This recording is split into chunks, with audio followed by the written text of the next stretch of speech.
Hi, this is Michael Buffer, and welcome to the BoxHard Podcast. Hello, everyone. This is Mikey Garcia. This the monster from the swamps, Regis Rougarou Program. Hey, what's up? This is King Carlos Molina, former IBF world champ. This is Michael, the Bounty Hunter, 2012 Olympian and your people's champ. This is Charlie Edwards, flyweight champion of the world. This is Fast Eddie Chambers, and you're listening to the BoxHard Podcast with my main man, Joey Coastman. Hello, everybody, and welcome to episode 466 of the BoxHard Podcast. That used to be a bus I used to catch to school in the mornings, actually, the 466 bus. Anyway, I'm your host, Joey Coastman. I'm joined, as ever, by a former heavyweight world title challenger. You already know the man needs no introduction. It is, of course, Mr. Fast Eddie Chambers. Eddie, how you doing this week? I'm doing great, my man. How about you? Always good when speaking with you, Eddie. We're going to dive straight into the review part of the show. I don't know if it's going to be something we're going to be able to whiz through. There's only 2 cards to mention on the review part, but of course there's quite a bit of talking, especially for the second of the 2. Let's start with the first card, though. It's just a very small card, a small hall card that went down at the Mears Leisure Centre in Lincolnshire. Over here, friend of the show, former world title challenger Callum Johnson moved to 23-1, a points win over 6 rounds at cruiserweight against Victor Shvarkor, who's now 5-17. Interestingly enough, Shvarkor stepped in at the last minute to fight Callum Johnson here. Well, Callum Johnson has actually boxed him now twice in a row. They did 4 rounds a few months ago, and they've done 6 rounds here over the weekend there on Saturday. So what that basically means is he must be quite a tough guy, Shvarkor, because he's gone the distance now in 2 fights with Callum Johnson. Not many people can say that. In fact, no one can say they've been the distance with Callum Johnson in 2 fights. But like I say, one was a 4-rounder, one was a 6-rounder. So, yeah, he certainly earned his paycheck, I would imagine, there. And obviously another win on this kind of obscure comeback for Callum Johnson up at Cruiser. Moving now, though, to the final card to mention. It was the main card, and it went down, of course, at the T-Mobile Arena in Las Vegas, Nevada, USA. It was live on Amazon Prime Video pay-per-view. And yeah, I was able to stream it through a couple of different websites. But let's start down the undercard. I didn't see this one, Eddie. I don't know if you did. So I'm going to come to you first here. Well, or maybe not at all if you didn't see it. But Rolando Romero picking up a unanimous decision win over 10 against Manuel Jaimes, who's now 16-2 with a draw. Rolando Romero now 16-2 himself. So like I say, unanimous decision there over 10 for Rolando Romero. Did you see any of that at all, Eddie? I was actually there and, getting some things started, because I was watching it with Coach Ann. And when you said you were there, I was thinking, what? No, not at the fight. not quite there, not there. But, I was there at the place we were watching it, not at the arena. But I think I got there just at the time, I think, a little before. Like, I was there talking a little bit before he fought, so I just missed it. Missed it. Yeah. Okay. Well, yeah, they expected it to be a tough fight for Rolando Romero. I feel like in recent times he's not really been given much respect, I think. Obviously, he lost to Ishmael Barroso and lost to Gervonta Davis. I don't think he's a bad fighter, though, and I think based off of those 2, bad fights for him, I think he's kind of gone down in people's estimations quite a bit. So, the odds were close, but he did win. Sorry, go on. Yeah, and he lost. He didn't lose to Barroso. He lost to Isaac Cruz. Isaac Cruz, sorry, yeah. Right, and but he basically did lose to him too. Just to remember, to remind you. Yes. I remember now. See, I actually got some facts a little bit. I'm kind of on point a little bit sometimes. There you go. Yeah, he definitely did lose that fight to Barroso. You are right. Yeah. I don't actually think he's as bad though as they're making him out to be. Obviously, prior to them fights, a good stoppage win over Anthony Yigit, things like that. That's a really good result there. Okay, moving on. We're going to come to this one here. I'm sure you definitely saw this one, Eddie. Friend of the show, former world champion Stephen Fulton, now 22-1, a split decision win over 10 rounds in his comeback fight against Carlos Castro, now 30-3.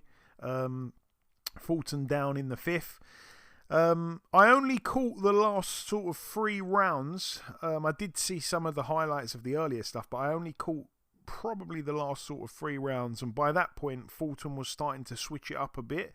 But obviously, as I say, he was down in the 5th, and in hindsight, that was a very tough comeback fight after 14 months out, and because of that, he didn't look great, and like I say, it almost went very, very wrong for him. In the end, I think he only won the fight by a point. So, there were people that did feel like Carlos Castro did enough. From what I saw of Fulton, like I say, I did see him sort of crank it up and find an extra gear in the last couple of rounds that I saw, and he closed the fight well, but he needed to close the fight well because, like I say, it was definitely hanging in the balance. What did you make of it, Eddie? That fight came on after. It came on after Rolly. His fight came on after that. I thought it came on a little before, actually. Maybe you're right. Because I didn't see that either. Yeah, okay, I didn't see that one either. All right, that's fine. Let's move up the card once again then. Okay. But yeah, Stephen Fulton, like I say, very, very close fight. I expected him to perform a little bit better than that, in all honesty. But let's move up the card once again. Caleb Plant now 23-2, a TKO win for him in the 9th against Trevor McCumbee, who loses his He's now 28-1. Plant though down in round 4. McCumbee cut on his left eye from a punch in round 5. Like I say, 9th round TKO for Plant. Yeah, I mean, very, very exciting fight, to be totally honest with you. It was unexpectedly exciting, I think. Yeah, Plant was another guy coming off, a career-long layoff. Like I say, a few guys were on this card coming off big layoffs. We'll get to that. But yeah, coming off a long layoff there, and arguably got knocked down twice in the 2nd round, by the way, and they were ruled, not to be knockdowns. But yeah, I mean, it was a shaky start from Caleb Plant, especially in those couple of early rounds. I don't know, I was just watching him, and he didn't seem like he respected McCumbee too much, so he was just kind of walking in there, I don't think taking him too seriously, until, of course, he got caught in that 2nd round, and like I say, he had some shaky moments there, man, and, there's no doubting who the classier boxer is, but I don't know, it just seemed like maybe it was a bit of rust or whatever. And like I say, in the 4th round, Plant goes down from a shot that kind of looked like it hit him in the forearm. It was like a weird punch. I couldn't quite understand how he went down from it, but it came out of nowhere from McCumbee, who was loading up pretty much with every shot at that point in the fight. And I wasn't too sure what to make of Caleb's performance through those first 4 rounds, but then Caleb came out in the 5th round, and this is where we started to see the IQ come through. He put McCumbee on the ropes, and he just kept him there, boxed him up close, and boxed him on the inside. And McCumbee's whole skill set kind of got exposed a bit there. He could not fight up close. He couldn't fight going backwards. And yeah, he was nowhere near as effective as Caleb Plant was. And in the 6th round, Plant started toying with McCumbee, posturing to the crowd, which McCumbee had done a little bit earlier. He completely flipped the tables by this point, and the experience was finally showing, or maybe his engine had finally got warm, I don't know. But from that point onwards, Caleb Plant just started to beat McCumbee up, and I felt in my honest opinion, that the stoppage was a bit premature, especially with the bell going to end the round. But I wouldn't mind seeing McCumbee again. It was like I say, very unexpectedly entertaining. I just thought this guy has got himself to 28-0. I've never heard of him until the fight got made. Who is this guy? I looked at his record, hadn't boxed anyone, and I didn't expect him to be able to give any problems to Caleb Plant. I did not think we'd see Caleb Plant down and hurt a couple times during the fight. So like I say, bit shaky in the first few rounds for Caleb Plant, but I think he did, from that point onwards, start to dominate, and he seemed to be back to it, which was good to see. Sergio Mora commented as well on the commentary that Plant didn't seem to be taking shots very well. I wanted to get your take on that, Eddie. Do you think maybe his punch absorption wasn't particularly clean the other night? It's hard to say that. I think this guy McCumbee was really strong. I think he punched pretty good. I think he hit a high level good. Like, he got fight-changing power that if he fought other guys, he might have got them out of there. You know what I mean? That kind of thing. He's really strong. So I don't think so much that his resistance wasn't there. He took some shots that I thought might have hurt him, and he actually came through it. But at the end of the day, it's just about it's over time. You don't want to take shots like that. You don't want to take too many shots at all. And I think throughout Caleb Plant's career, just from watching him, from what we've seen, I mean, obviously we don't get a chance to see a lot of the sparring because there's a lot of damage that gets brought through in that. But it didn't look too bad to me. I think he just got caught with a couple shots. The one shot he got caught with that I think really hurt him, that he didn't actually get a knockdown call for, was, I think, not a little, but a big hook that was landed, I think, when he was on the ropes, and he kind of fell into McCumbee, and then, I guess it got kind of pushed down, and then it was kind of put off into like a slip, or, the fact that he pushed him down. But yeah, I just think McCumbee hit hard and was really strong. Like, even when he hit him in the one round, he got credit for the knockdown. It wasn't like theoretically a knockdown that would have landed and hurt. It just hit him in the chest, or he blocked it, and it kind of knocked him off balance. It happened a couple of times. I just think McCumbee was like really next level strong. I think, he like I said, he's just really strong. But I think Caleb Plant proved his mettle and his strength, but he used his IQ and awareness of the situation. Even with a guy being that strong, he realized he couldn't fight comfortably going backwards or at close range. So he kind of did what vets do, and put him in that situation, and then drove him. Well, not to say drove him, but he took him into the deep water and effectively drowned him at the end of the fight. But yeah, it was.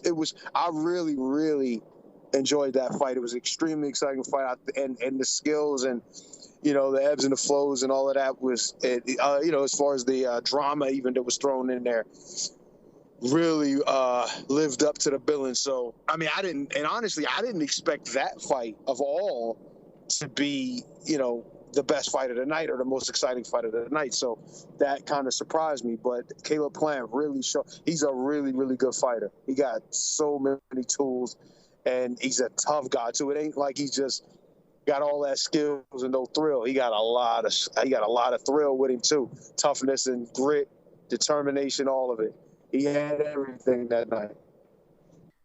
Okay, Eddie. I heard what you said there towards the end. The connection wasn't great, but yeah, no, thanks for that. Moving on again. Erislandy Lara now 31-3 with 3 draws, a stoppage win for him.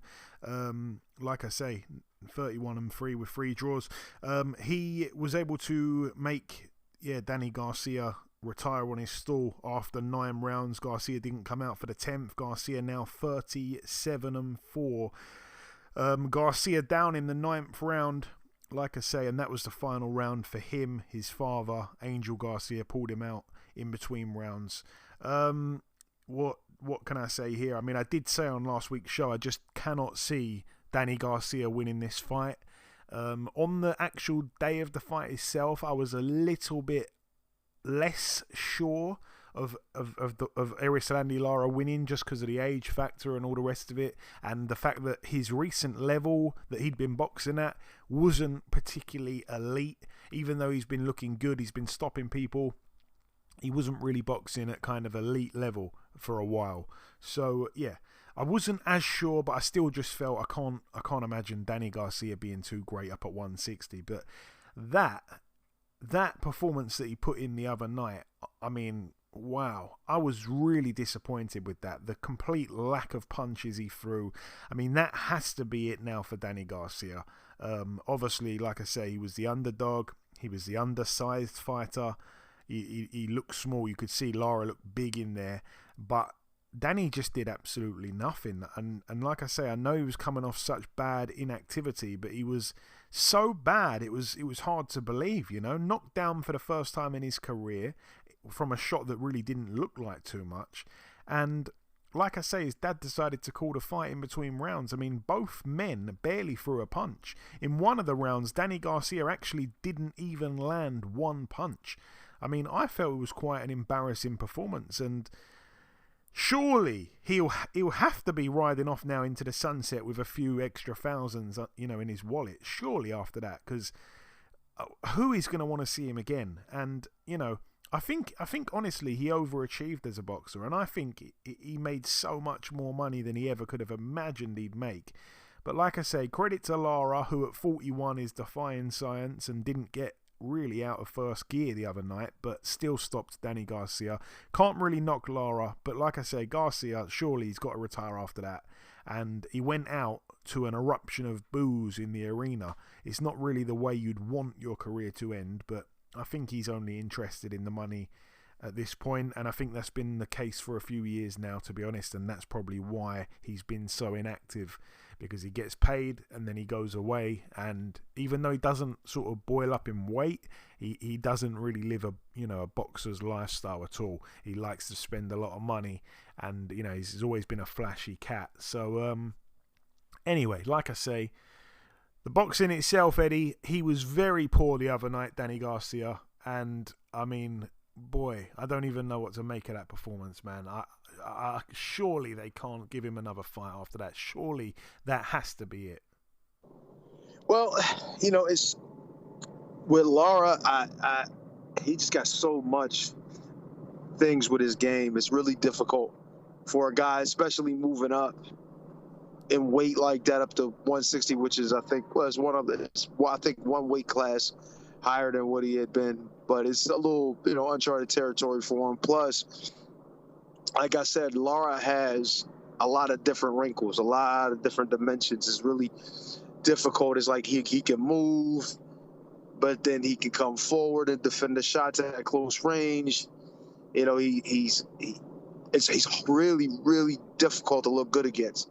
He even arguably should have gotten a win over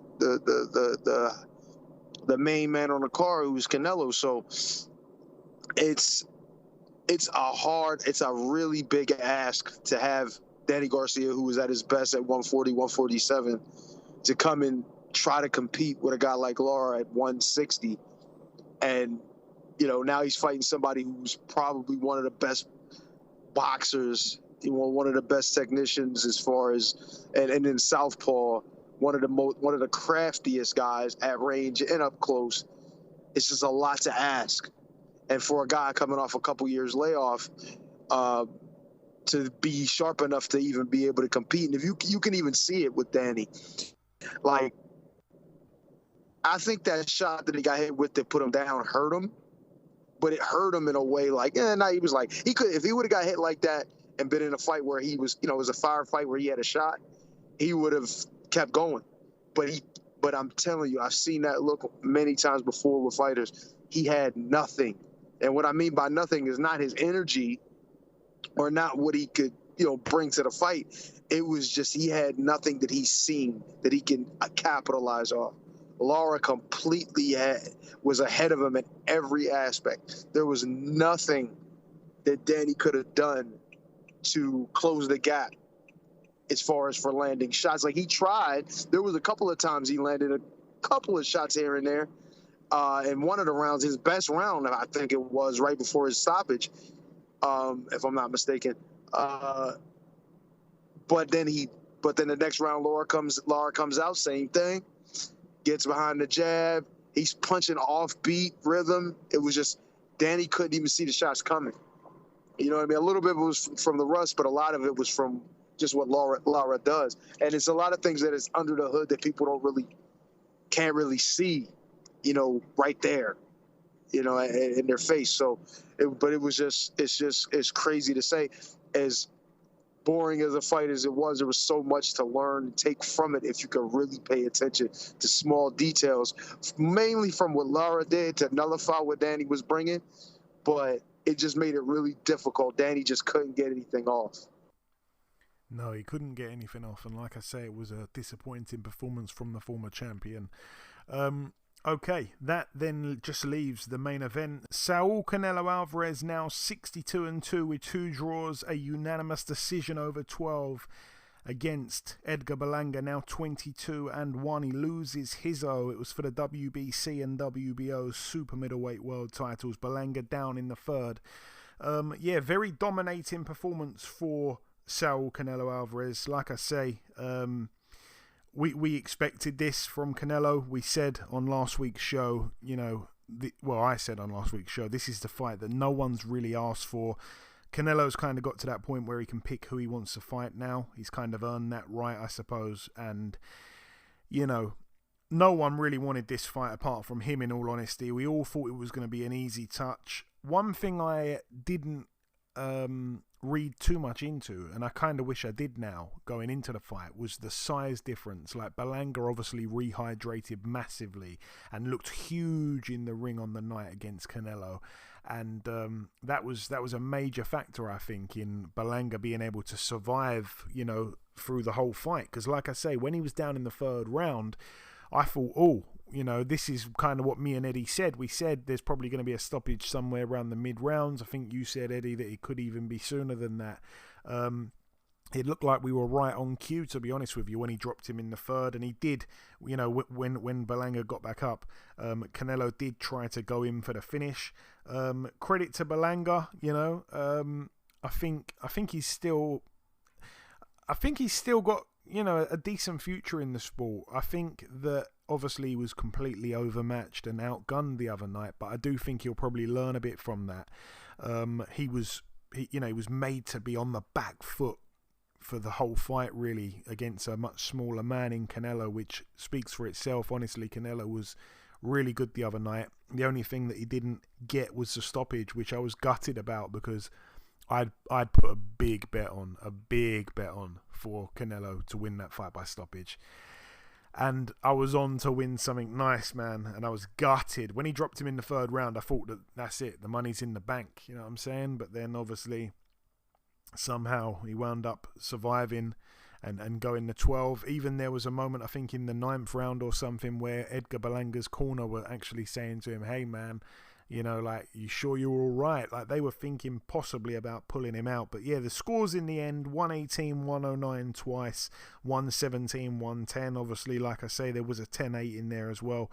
But yeah, that kind of just tells you, Canelo was pretty much in full control throughout this contest. I thought Canelo's left hook to the body, as we've seen many times, is such a lethal weapon. Yet Berlanga really took it quite well, I have to say, because he was being caught with it.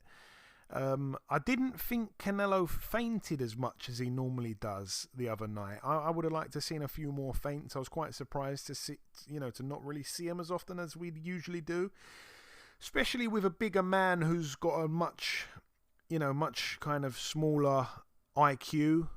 I would have thought that some of them feints and the rest of the things that he does would probably bamboozle Berlanga a little bit, and because he's bigger and probably slower, he'd be able to kind of fool him into some of them and catch him. But that didn't happen for me too much the other night. But yeah, Canelo just did what he did, Eddie, on the front foot, like I say, against a bigger man. And them punches maybe didn't have the same effect as they would have had on, I guess, smaller guys maybe, because Berlanga, like I say, rehydrated massively and obviously can take a decent shot. But I was quite surprised with his ability to take that spiteful left hook that Canelo really turns his knuckles over when he delivers that left hook to the body. I was surprised that Berlanga took it as many times as he did. Yeah, there's not too much more for me to add on that. What did you make of it, Eddie, the main event? Berlanga, man, he actually surprised me a lot. I didn't think he would be able to, for the long haul, take what he was taking. It was pretty damn impressive, the fact that he could deal with this, especially when he got caught with that good clean left hook. And around the third round, it was like, I thought that was the beginning of the end, and I was thinking, damn, he's gonna get him out faster than I would have ever thought. I thought it was gonna take him a little time, especially when you said, like, he was big, man. He was as big as I was. It looked like in the ring on that night. So his rehydration was crazy, and I know he was strong, but Canelo was just different. Lower center of gravity. IQ is off the charts when it comes to a lot of different things in the ring. His power, his punch timing, all of these things are really difficult, even for a guy like Berlanga, who's big, strong, and some of his physical prowess in there would have made it harder for lesser fighters than Canelo, but fighters that are better than him, if you understand what I'm saying.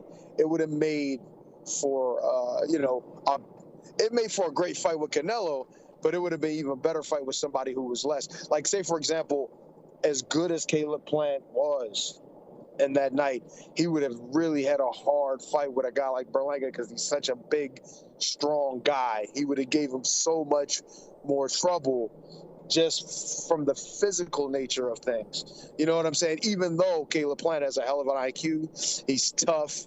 He has what it takes to make a guy have to work overtime.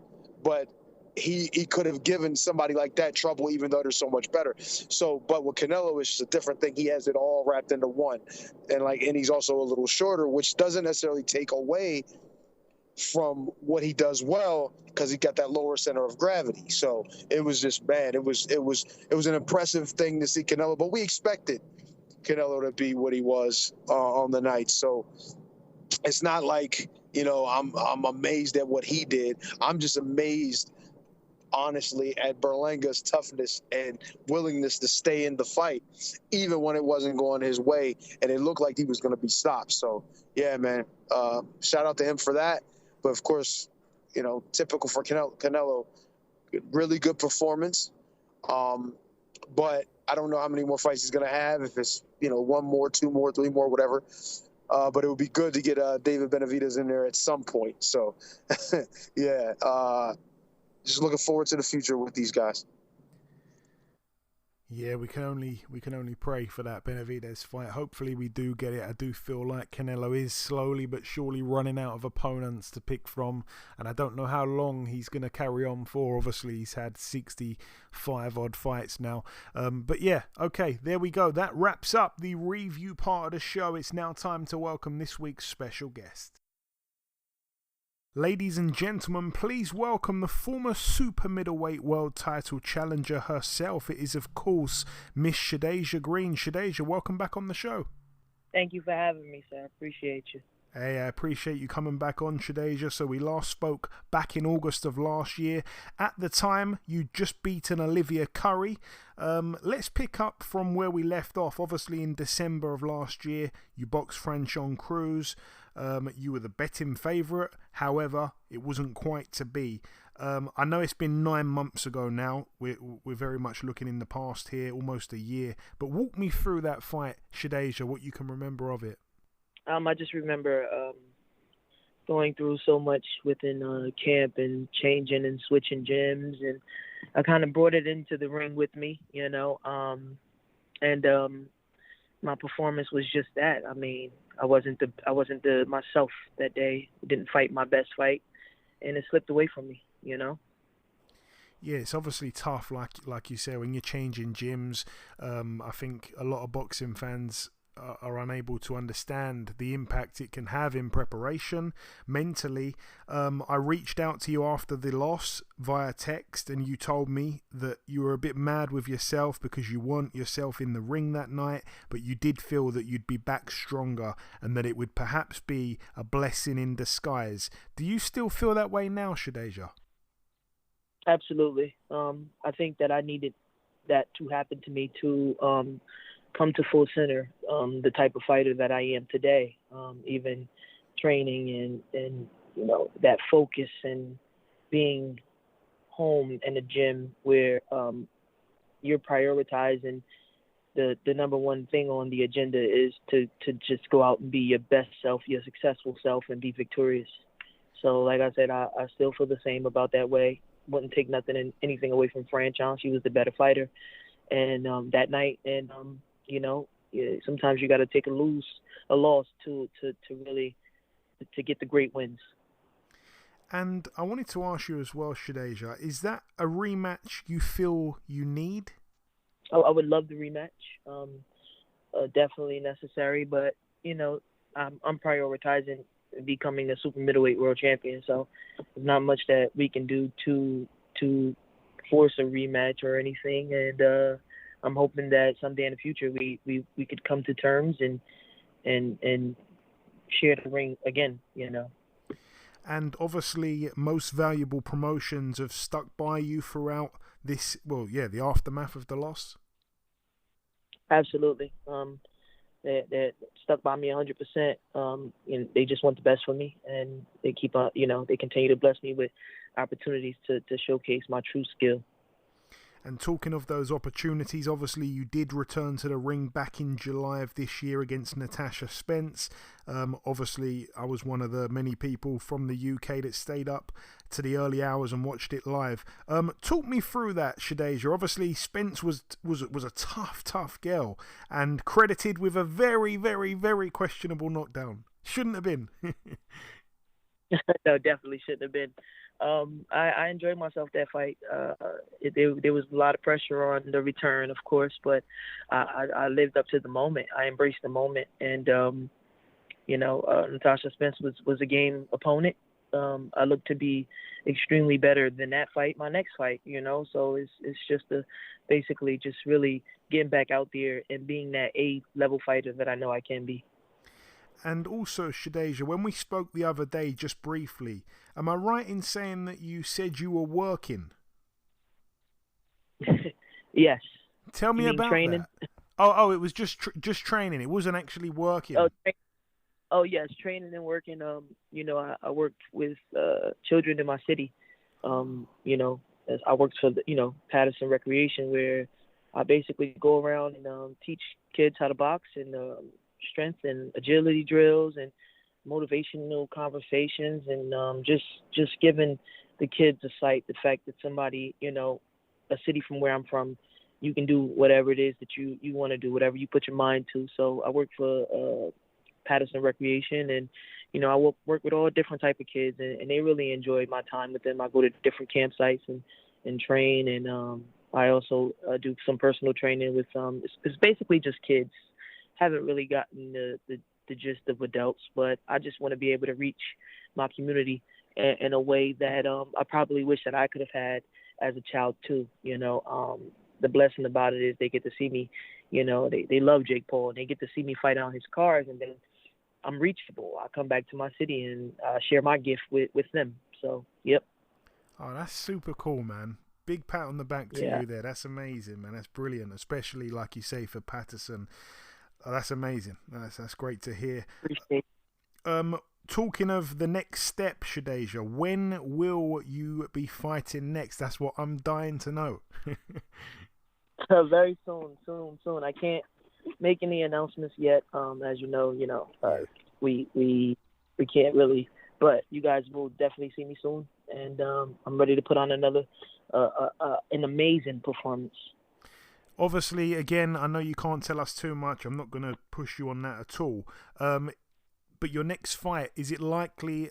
Is it going to be a big fight? Is it going to be against someone that we've heard of? I'm not sure. It should be a great fight. We're finalizing some things, but again, you guys just gotta wait and see, you know. Absolutely. On the 15th, sorry, go on. I said sorry about that. Nah, you're all good. I understand the game. On the 15th of November, all of the boxing world, I'm sure, will be tuned in to see this rematch between, you know, two pioneers of women's boxing, Katie Taylor and Amanda Serrano again. Like I say, I think the whole of the boxing world's going to be tuned into that fight, obviously. Who have you got in that second fight, Shadasia? I'm interested to see. Fortunately, I was at the first fight, and I thought Amanda took it. I think Katie Taylor is a great fighter, phenomenal fighter. I just think that Amanda comes out on top. Amanda's strong, power puncher. You know, she brings the pressure. She's been in these moments, and so has Katie. But I gotta root with Serrano. You know, I definitely gotta root with Amanda Serrano. That's who I thought won the last fight, and that's who I think is going to be victorious this fight. There we go. I mean, like I say, cannot wait for it. I'm sure, like I say, everyone's going to be tuned in. It's fantastic for not just women's boxing, but boxing as a whole. The first fight was amazing. I'm sure the second one will be amazing as well. If Amanda does win, I'm sure we're probably going to get a third fight, and, you know, we'd love to see that as well. Just before we wrap things up, Shadasia, we've kind of flown through all my questions that I had for you quite quickly. If you've got any closing words to the listeners, if you want to sign out with a little message, say whatever you like before we let you go, my friend. Of course. I just want to appreciate you for having me on your podcast, and for the listeners, just stay tuned and you know, keep supporting women's boxing and keep tuning in, and you know, we want to keep you guys entertained and show our best selves, and I just really appreciate, because without you guys watching and buying fights, and there will be no us. So we appreciate you guys. We appreciate you, Shadasia. Listen, I want to thank you so much for your time. I can't wait for this fight announcement. I'll certainly be tuning in and looking out for, you know, for that news to drop. Yeah, we'll have you on the podcast again, I'm sure, soon enough, and we'll speak soon. Okay, thank you for having me. Have a great day, sir. Okay, now it's time for part 2 on this week's show. This part, of course, the news part of the show. We're going to start here with this. On November the 30th, we're going to see the domestic rivals finally getting in the ring with each other. It's going to be former sparring partners. I think they boxed in the amateurs as well, if I'm not mistaken. Former world champion, former IBF world champion, Sonny Edwards, stepping in the ring with Tokyo's 2020 Olympic gold medalist, Galao Yafai. Again, that one to go down at flyweight in Birmingham, so the home advantage with Galao Yafai. It's going to be live on DAZN on November the 30th. So should be a good main event there. That's it for that. Let me see if there's anything else. I don't think there is. And yeah, there isn't. So let's move now to the preview part of the show. Of course, there's a couple of bits to go over here. Let's start. Where shall we start? Let's start tomorrow, which will be Friday the 20th, at the Free Arena in Dublin, Ireland. Over here, Callum Walsh tops the card, 11-0. He is back in the ring against Przemysław Ranowski, who's 22-2 with a draw.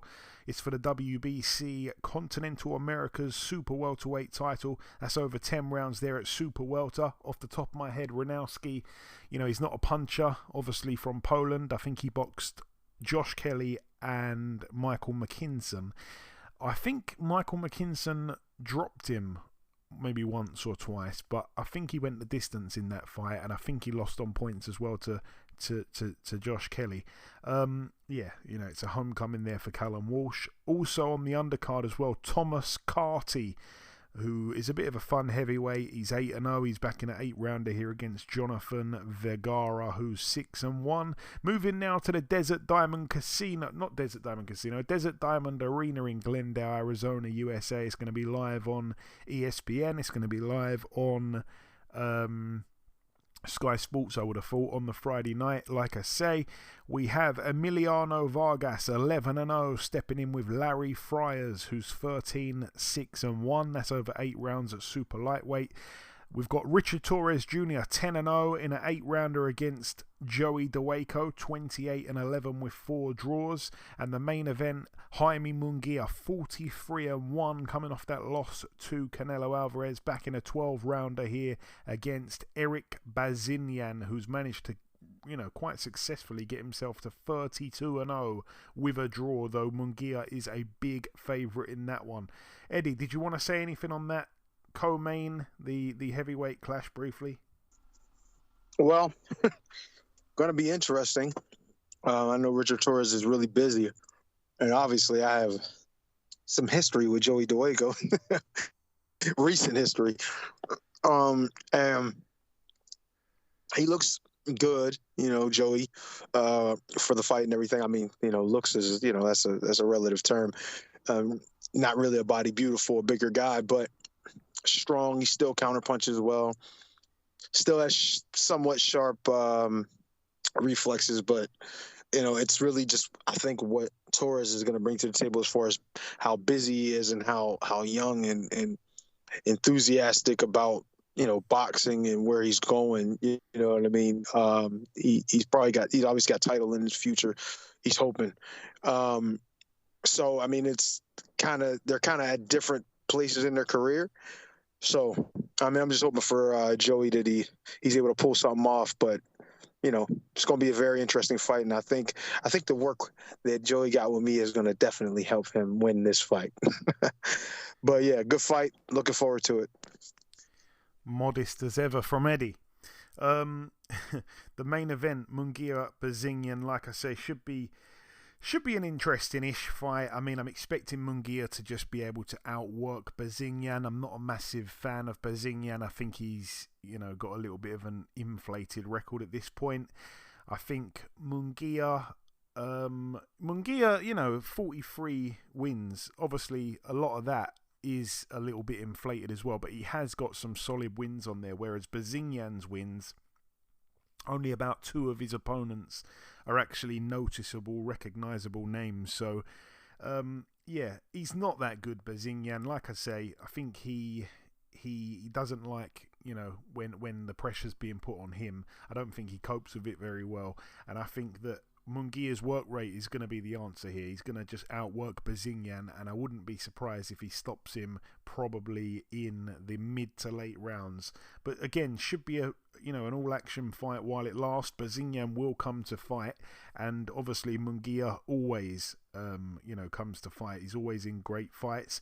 Moving now to this one as well, just one fight to mention that goes down in Canada on the Saturday at the Colisée de Laval in Quebec. Over here, former world champion and friend of the show, Jean Pascal, returning to the ring.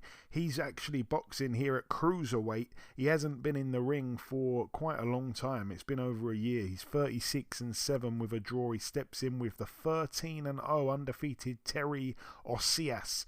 So again, that's over 10 rounds at cruiserweight there for Jean Pascal. And now the final card to mention, of course, it's the big one of the weekend, and I'm excited to talk about this card in its entirety from top to bottom. We're going to see at the Wembley Stadium in Wembley, London, United Kingdom. Obviously, it's going to be live on DAZN pay-per-view, on Sky Sports pay-per-view, and on TNT Sport pay-per-view here in the UK.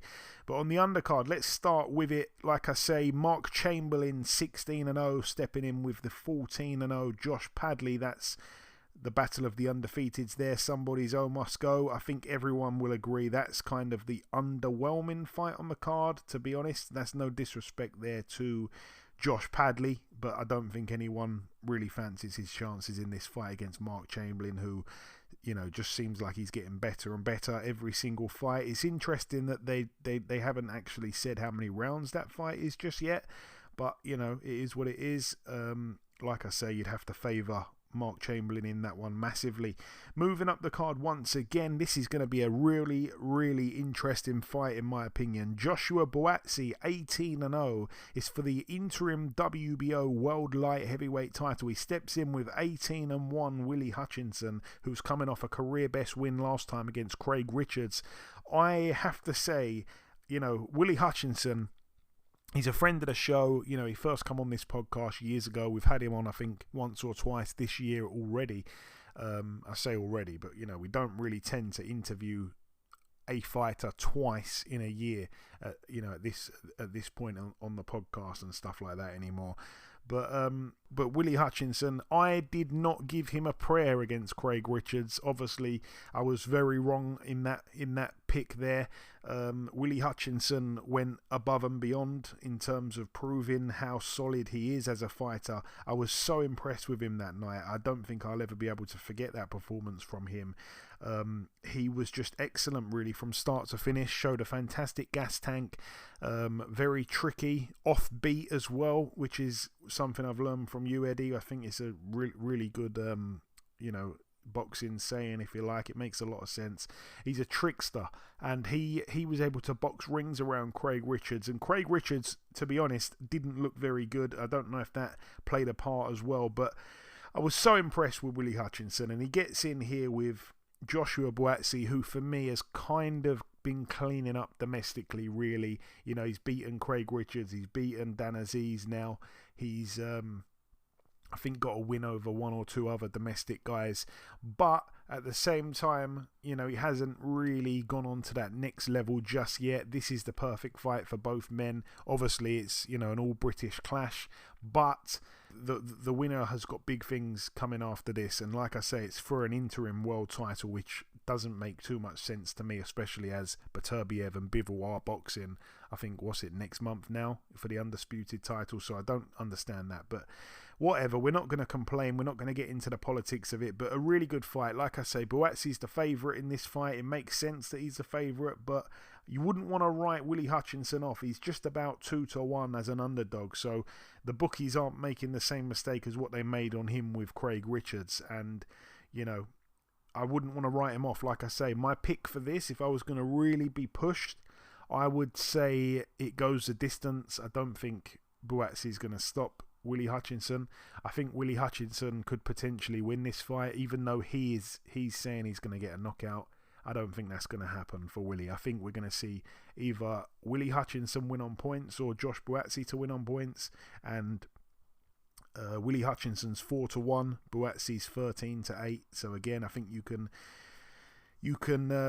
make some money on that if you wish. What else do we have on that card? Again, Eddie, jump in at any point if you want to. Josh Kelly on the card, 15-1 with a draw, was originally supposed to be stepping in the ring with former world champion Liam Beefy Smith. Liam Smith pulled out, and in steps the undefeated 13-0 Ishmael Davis. This one as well to take place up at middleweight. Off the top of my head, I don't know if Josh Kelly has boxed at middleweight at all yet. Obviously, he was a welterweight, and then he moved up to 154. I don't know if he's even dipped his toe at 160. And Ishmael Davis coming off a really, really good win last time against Troy Williamson, who some people would say was Josh Kelly's best win. So there's an argument that both of their best win is the same man. It's just a case of who did it more impressively. Well, I tell you what, Josh Kelly boxed unbelievably in that fight against Troy Williamson. But also, that being said, I thought Ishmael Davis was fantastic against him as well, though maybe not as flashy in victory. But either way, really, really, really good fight here. Credit to Ishmael Davis for stepping in at late notice here. I think he had a fight penciled in for later on in the year. Obviously, he's decided to just stick with this one instead, and I'm sure the money will be right. But yeah, really good fight. You wouldn't want to write Ishmael off. And again, the bookies for that one, they've got it very, very close. I think Ishmael Davis isn't even 2-1. So they've got that really, really close there. What else do we have on the card? Let's move up once again. We have Anthony Kakachi, 22-1. He's defending his IBO super featherweight world title. The IBF belt not on the line here in a defense against Josh Warrington, who's currently 31-3 with a draw. Another interesting fight for me, this one. I mean, a lot of people are writing Josh Warrington off. I personally think that, that's a crazy thing to do, in my honest opinion. People are talking about his recent form, and I understand that. He's only won one of his last 5 fights, There's 3 losses in there, there's a draw, and obviously a win. let's start, in the way that they actually happened properly. Back in 2021 in February, he got stopped against Maurizio Lara, as we all remember. That was a tough fight for Warrington. He did come back and draw with Lara after that. That was a premature one, obviously. Lara was cut and had to get stopped after just 2 rounds. We never did see a third fight. Then he stepped in with Kiko Martinez, and Kiko Martinez, off the top of my head, I think was fresh off beating Kid Galahad, I want to say. And he looked great against Kid Galahad. So, yeah, credit to Warrington for going in there and actually stopping Martinez. That was a rematch as well, because, again, they had a very close fight a few years earlier. And then since then, because that's his loss, his draw and his win. Since then, he's got 2 back-to-back losses. The first one came against Luis Alberto Lopez, which, by the way, was a majority decision loss there. He ended up losing the fight just 115, 113. So 1 round the other way round, and he would have drawn there with Luis Alberto Lopez. And we know what he went on to do. He went on that mad run, knocking out Michael Conlan, beating Joet Gonzalez and the rest of it, and just recently lost to Angelo Leo. But he was on a crazy run, and Josh Warrington came the closest to beating him. And then obviously after that, in his most recent fight, he stepped in with Lee Wood. He was beating Lee Wood all day long. I think he won almost every round, and then walked onto a shot, ended up getting stopped. So yeah, that really, I think, is a bit harsh for people to read into that and think, okay, he's not got a chance here against Anthony Kakachi, who, isn't known as a puncher. That's one thing. But, he's a big boy. He is a big boy for the weight. That's obviously what works in his favour. But again, I spoke to Archie Sharp about this fight a few weeks ago, and he said that the work rate of Warrington, it'd be very interesting if Warrington's still there in the second half of the fight, because he will bring that pressure, as he always does, and things could get quite interesting in the latter half of this fight, I think. I mean, I think that's a great pick. Warrington, for me, shouldn't be about 3 and a bit to 1 to win this fight on points. I don't think he's going to stop Kakachi, but for him to win on points is 10 to 3. I think that's way too big. The bookies are expecting Kakachi to stop Warrington, so again, we'll have to wait and see. He is up at a weight above, obviously, and he did just get knocked out in his last fight to Lee Wood down at the weight below, but Lee Wood is a big puncher, and I don't think, in my opinion anyway, Kakachi is a massive puncher, even though obviously he's coming off that stoppage win against Joe Cordina. I think it was a little bit controversial the way I think he caught Cordina when he was down, or whatever it was. He caught him with I remember something happening and he didn't really recover, then he jumped on him and ended up stopping him, and obviously Cordina was also a weight drain. So I think that fight goes the distance. That's another pick of mine. I think it's going to go the distance, which again you can get pretty good odds on. Also on the card as well, Tyler Denny, 19-2 with 3 draws, defending his EBU European middleweight title over 12 rounds against the undefeated 20-0 Hamza Shiraz. This is a really interesting fight, I think. Obviously, Tyler Denny has been round the block, and he's another guy who seems to be, on this never-ending fairy tale, and it's been such a run. He has been unbelievable. You've got to go back to 2021 as well for the start of his run. And these are some of the guys he's boxed. I mean, listen to this.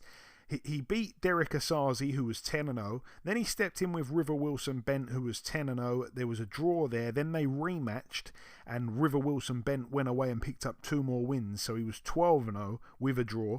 Come back, and Tyler Denny beat him, took his O. Then he boxed Bradley Ray, took his O. Then he boxed Brad Pauls, took his O. So he actually took away 4 fighters' undefeated records in a row. Then he stepped in with Macaulay McGowan. That was a closer fight than I thought it was going to be. Then he stepped in with Matteo Signani and stopped him. He picked up the first stoppage win of his career and also the European title. And then, his most recent fight against Felix Cash, in which Cash ended up getting cut and they went to the scorecards and Cash was behind on the scorecards, and another great win for Tyler Denny. So he's coming off some serious form here. However, he is stepping in with Hamza Shiraz, who holds the record for the most consecutive knockouts right now of any British fighter. He's still on that crazy run, which you've got to go right back to 2019 for. So 1, 2, 3, 4, 5, 6, 7, 8, 9, 10, 11, 12, 13, 14 knockouts in a row, and people, including the bookies, are expecting another knockout here come Saturday night. But yeah, should be a good fight. Tyler Denny to win this one on points. That's the only way he wins, I think. He's 10-1 to win on points. Hamza Shiraz on points is 9-2, but by KO is 2-7. So they're really, expecting Hamza to stop him. And why not? Why not? He's massive for the weight. And like I say, he's been banging people out. And he himself is on a crazy run. Again, I don't think he's quite boxed at this type of level yet. He's got a good win against Liam Williams. He's got a good win against Austin Williams. But this is true European level. You could probably argue those guys maybe are above European level. I mean, that's up for debate. I don't think Liam Williams is at this point in his career. And Austin Ammo Williams, obviously American, so I don't know. But yeah, it's a great fight. You just can't bet against Hamza Shiraz, so I'd be picking Hamza Shiraz to win this. I would be picking, if I was pushed, Anthony Kakachi to win his fight. I would pick Josh Kelly to beat Ishmael Davis, and I would maybe pick Hutchinson to beat Buatsi. I think that there could be an upset there. And now we move to that main event, Eddie, for the IBF Heavyweight World Title. Daniel Dubois, the defending champion, 21-2, coming off two brilliant upset stoppage wins over Filip Hrgovic and Jarrell Big Baby Miller. He steps in with former two-time heavyweight world champion Anthony Joshua, 28-3. He himself is coming off four wins in a row, but two that have been, very much talked about quite a lot. Obviously, the Otto Wallin stoppage and then the Francis Ngannou stoppage. The reason that those two have been talked about such a vast amount is because when you go 3 fights ago, that's where you get to the Robert Helenius fight. He didn't look great there until he took Helenius out with a fantastic shot. And obviously, prior to that, another tough fight against Jermaine Franklin. So yeah, a lot of people are looking at both the men's previous two, and by far Daniel's wins were much more impressive than Joshua's wins. However, Joshua does seem to be more focused now. He does seem to be back on track. If you're buying into this, if you're looking at Ngannou as a serious I guess, contender in boxing. If you're looking at Otto Wallin and saying, okay, yeah, you have sparred a lot in the past, you have boxed as amateurs, but that's a credible threat to Anthony Joshua, which I thought he would be, but he was terrible on the night, Otto Wallin. Is this version of Anthony Joshua, Eddie, kind of back, dare I say? Is this a blast from his past? Does he have his mojo back? And if so, is Daniel going to be in trouble Saturday night? It's a good question, Joe. Great question, actually. I think at the top of the game, you got to start. You have to look at opponents in order to really justify whether to give anybody some real respect for who they are or what they've done. Because if all of us turned pro and we knew 10, 15, 20 people that we could beat up, we would put them in there in front of us and it would be easy for us to win and look good, right? Now, I'm not saying that the guys he beat aren't good fighters, but I'm just saying that they're guys that aren't really up to his level. Even Otto Wallin, even though we thought a whole hell of a lot of Otto Wallin, they had sparring before, they really knew each other. There was nothing really for Anthony Joshua to really fear per se there. And with Ngannou, it was just, he didn't know much about him, which, besides looking at what he did with Tyson, and there wasn't a lot to learn from it. He looked like dangerous and strong. He knocked Tyson down. there was a little bit more to, I think, the fear there than even Otto Wallin. But then you see the rawness of what he had. And now you're looking at, okay, well, he knocked him out in the second round. That's what he's supposed to do. He's supposed to knock him out in the first round, maybe, for what he really was as a novice, right? Even though he's boxed before, he's been around it.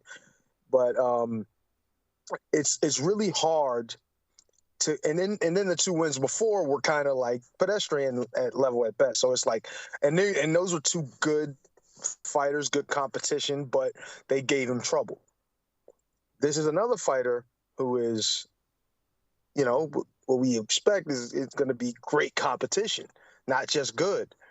He's got couple great wins, upset wins recently. So he's looking the part. Even if you go back to Usyk, you could have made a case, and there was a lot of people making a case for that body shot, and just in general the way the fight was going. He was doing well in that fight up to a point, and then Usyk started to take over. But Daniel Dubois has been showing his ass a little bit recently, so he's not.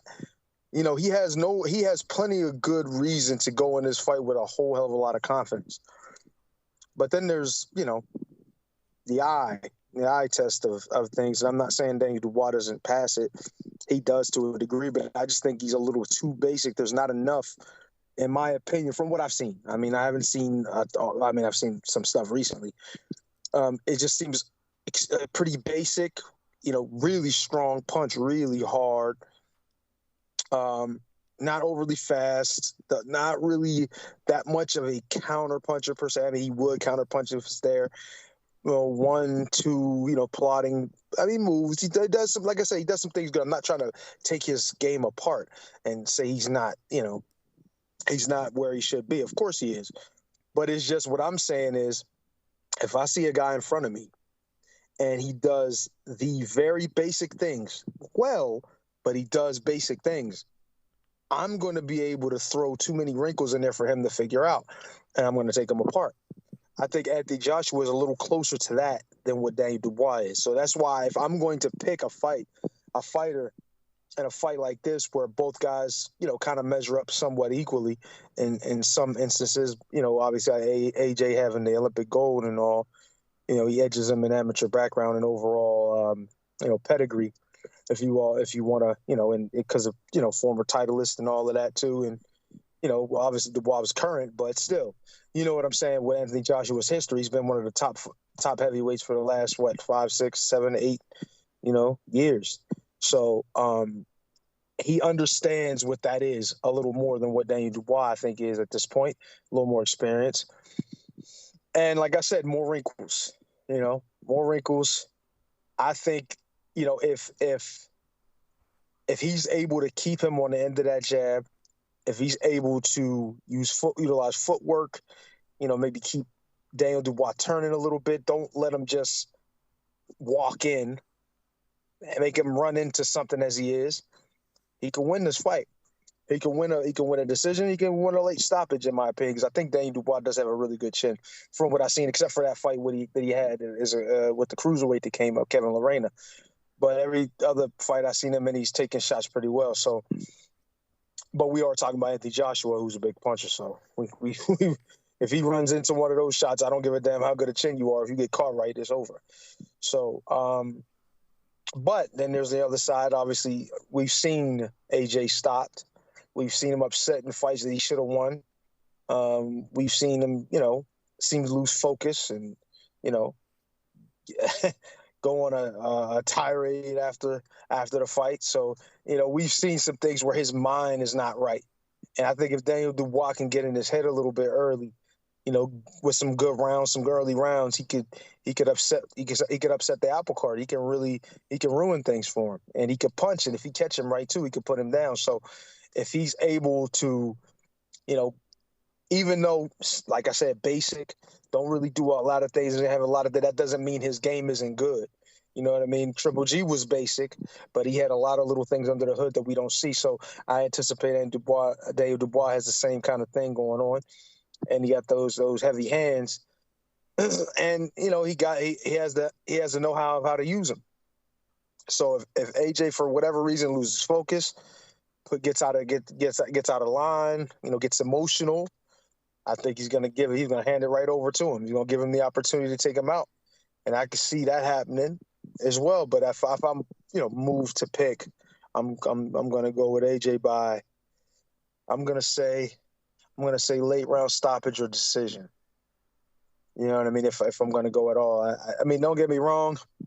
I know we talked about there's no way this fight goes the distance, but I'm thinking if Dubois lands some shots early that makes him say, I can't be fucking around with this guy. I think he can go into Andy Ruiz mode real quick and just box. So, it's rare that we see fights like this go to decision, but it does happen. But if I was pushed, I would definitely pick AJ for the decision or late stoppage. It's interesting that you say that. I mean, this again, I don't want to keep digging up that old fact that I used to always wheel out for every Anthony Joshua fight, where I used to say that he'd gone about 7 years since stopping someone in the first half of a fight, because obviously in his last 2 fights, Otto Wallin was round 5 and Ngannou was round 2, so he's kind of torn that up now. But Daniel Dubois himself is coming off 2 late stoppages. Like we already touched on, the Jarrell Big Baby Miller one came in the 10th and final round. The Filip Hrgovic one came in the 8th round. So he carries the power late. I tell you what, I actually think the more rounds that go on, I actually think Dubois has a better chance. I think if there's going to be a late stoppage, it could end up being Dubois. One thing, and I'll let you jump in just a sec, Eddie. One thing that I do think is a fact is both men look good under their new trainers. Obviously, Joshua under Ben Davison, he has looked quite good since training under him, and also Daniel Dubois under Don Charles. It wasn't a fit I thought would work as good as it seems to have done. I think he's got a lot of respect for Don, and he's shown his absolute best since linking up with him. I don't think we're going to see this fight go the distance. I think it's one of them things one of them bets that you could put your house on. I do not think we're going to hear the 12th round here. Someone is going. These guys are knockout merchants, and I think Dubois, that price on Dubois, 9-2. So basically you put £100 on that, you're coming back with 550 in total if he gets a knockout. That is insane. Joshua, you can't even get, well, the odds on him is 4-9, so every £9 you put down you get 4 back plus your stake.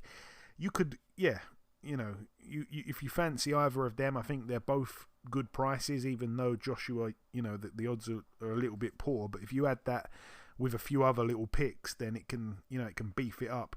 But yeah, the fight for me does not go the distance. If you think it is going the distance, you can get 10-3, so you can almost just over quadruple your money there. I'll let you have the final word, Eddie. But I don't think we're going to hear a final bell. And I tell you what, I'm going to put something small on Daniel Dubois. I think the odds are so disrespectful.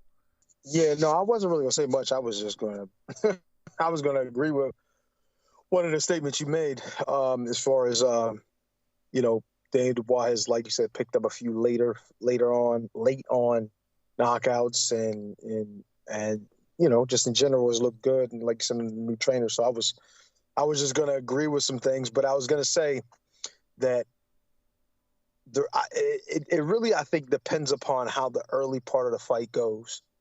Because with the exception of the Klitschko fight, I haven't seen Joshua in a fight where it's knockdown, drag out early, and then it went late and he pulled it out or he won late. You understand what I'm saying? Like I've seen, if you look at the Andy Ruiz situation, he got dropped early, but he was through after that. You know what I mean? It was almost like the fight, it was a formality. It's just long Andy Ruiz stayed on his chest, he was going to make him, he was going to end up getting the fight. But I haven't seen anything like that since Klitschko but he did have that situation with Vladimir. And this, I don't know, this can actually turn out because they're both, like I said, they're evenly matched to a degree as far as, like size. I think Daniel Dubois was 6'4" and AJ's about 6'6", but they're close in size. The weight similar, I think. I just think AJ got a little bit more experience and wrinkles, and I think that's where the difference is. So I just think how the fight goes early will obviously determine who I think will be able to win as the fight goes on. I just think the experience that AJ has at that level, and the fact that I think he can box a little bit more. He has that extra little gear, that wrinkle that I don't think. I'm not saying Dubois cannot box. I'm just saying I think AJ could do it a little bit better. So I don't know. Yeah, it's gonna be interesting, man. But I'm just leaning a little more toward Joshua. But yeah, but I hear what you say about the money. You gotta put a little something on that if it's that sweet, and because at any moment that shit can go. It can swing the other way. So yeah, it'd be a good idea, Joe. Yeah, I think there will be a moment where Dubois does land on Joshua, and I think that's going to be very, very, very interesting to see, especially at this point in Joshua's career. One other thing I do want to highlight just before we wrap things up is that Daniel Dubois' last 5 opponents combined records, Eddie, is 113 wins and just 1 loss. And the guy that had the 1 loss was Kevin Lorena. Obviously... Yeah, that's a crazy run, right? So 22-0 Trevor Bryan, 28-1 Lorena, 20-0 Alexander Usyk, 26-0 Big Baby Miller, and then 17-0 Filip Hrgovic. So again, he's knocked out all of them apart from Usyk. So I tell you, man, people that are writing off Dubois, go on. Actually, he might have. If you think that blow was fair. He might have knocked him out too. So I'm just saying. Yeah, absolutely, man. But cannot wait for it. Do not miss it. It's going to be a tremendous, tremendous fight come Saturday night. I'm so gutted that I'm not going, but I'll have to pay for that pay-per-view because there's no way in the world I can risk a laggy stream. I'm going to have to put my hand in my pocket and pay for this one. But anyway, like I say, you cannot miss it. In part 1, we did the review part. Then we welcomed our special guest. In part 2, we did the news. It was brief. Then we did the preview part. The final thing for me to do is to come in with the outro, which I'll do in just a few seconds. Okay, and this brings episode 466 to a close. I've been your host, Joey Coastman. Eddie Chambers has been with me for the duration of the show. A massive shout out to this week's special guest, the former super-middleweight world title challenger herself, Miss Shadasia Green. Massive thanks of all goes to you, the listeners. That is the biggest thanks of all every single week. That is about everything from myself, though. Enjoy your weekends, people. Stay safe, and we'll see you all again same time next week.